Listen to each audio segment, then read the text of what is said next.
Com a palavra, o ministro de Estado da Educação, Fernando Haddad.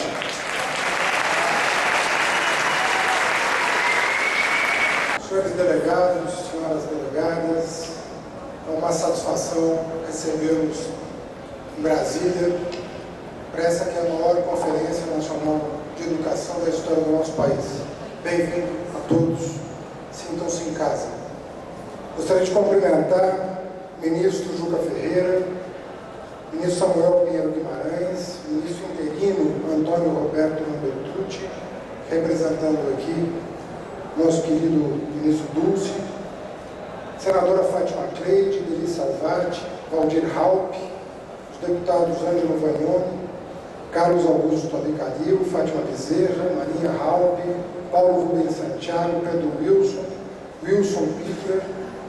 Gostaria de cumprimentar toda a comissão organizadora a quem nós devemos essa conferência, na pessoa do meu companheiro Francisco da Chagas Fernandes, cumprimentar os secretários do Ministério da Educação.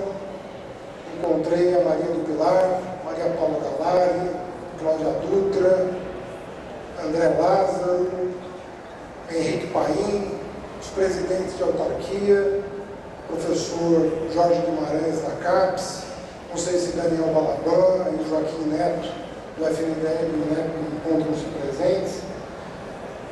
Gostaria de cumprimentar estudantes, pais, trabalhadores da educação, sobretudo os professores aqui presentes.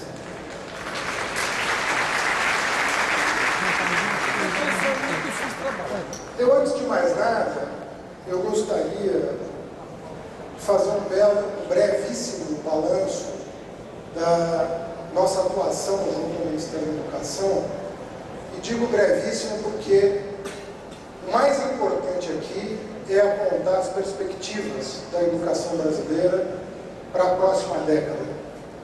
Os senhores e senhoras têm a grande responsabilidade sobre os ombros, que é definir as diretrizes do futuro Plano Nacional de Educação, que é de vigência decenal, e de estabelecer os parâmetros em que nós vamos nos mover para atingir os nossos objetivos. Eu considero justa a reivindicação dos educadores brasileiros quando dizem com propriedade que é muito difícil atingir metas de qualidade sem o oferecimento dos meios necessários para que essas metas sejam obtidas. Portanto, quando os educadores brasileiros falam de financiamento em primeiro lugar, fazem referência a um eixo estratégico do desenvolvimento da educação, sem o que não é possível fazer mais e melhor do que nós estamos fazendo. E sobre isso, eu gostaria de dizer que eu sinto orgulho de ter servido ao governo do presidente Lula.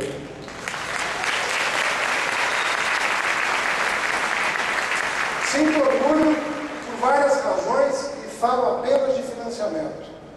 O presidente Lula, nos seus 8 anos de governo, triplicou o orçamento do MEC. Descontada a inflação, nós duplicamos os valores em termos reais. E isso foi possível graças a 2 providências, sem o que não seria possível atingir um novo patamar de financiamento.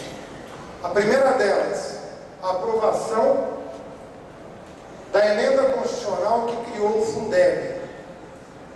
A emenda constitucional que criou o Fundeb multiplicou, em termos nominais, em 17 vezes o que a União aporta para os fundos estaduais.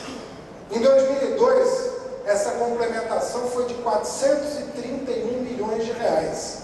Este ano, ela será de 7,6 bilhões de reais. São quase 20 vezes o que se investiu em 2002.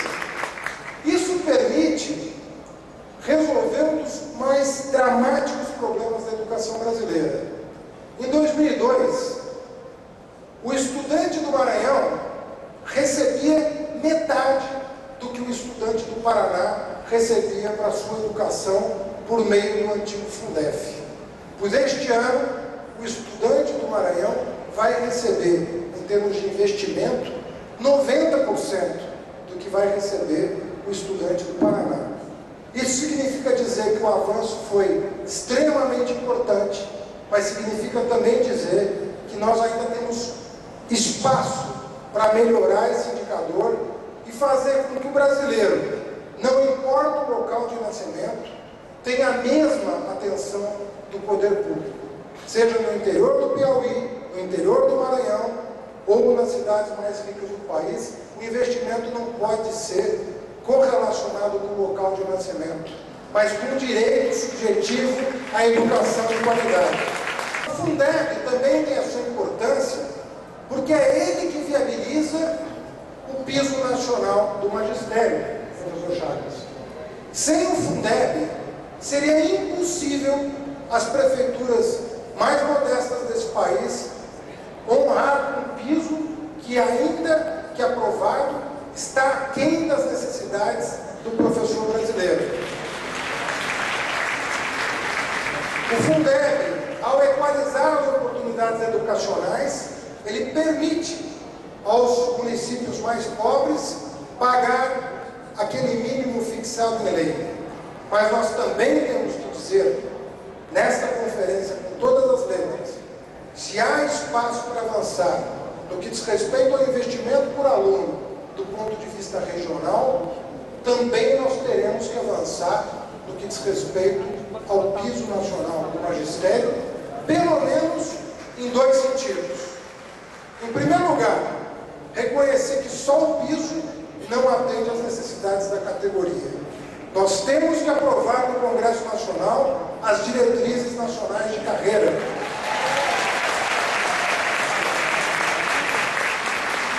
E, em segundo lugar, o Plano Nacional de Educação, por que não fixar uma meta de aumento real para o piso nacional do magistério?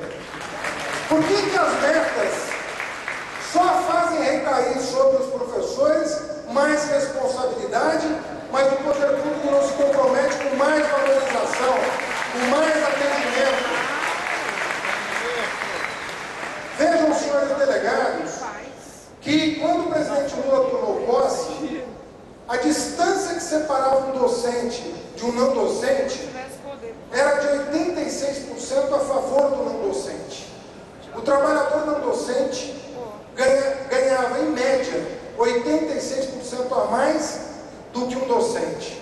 Esse número, até 2008, que é o último dado disponível, caiu para 51%.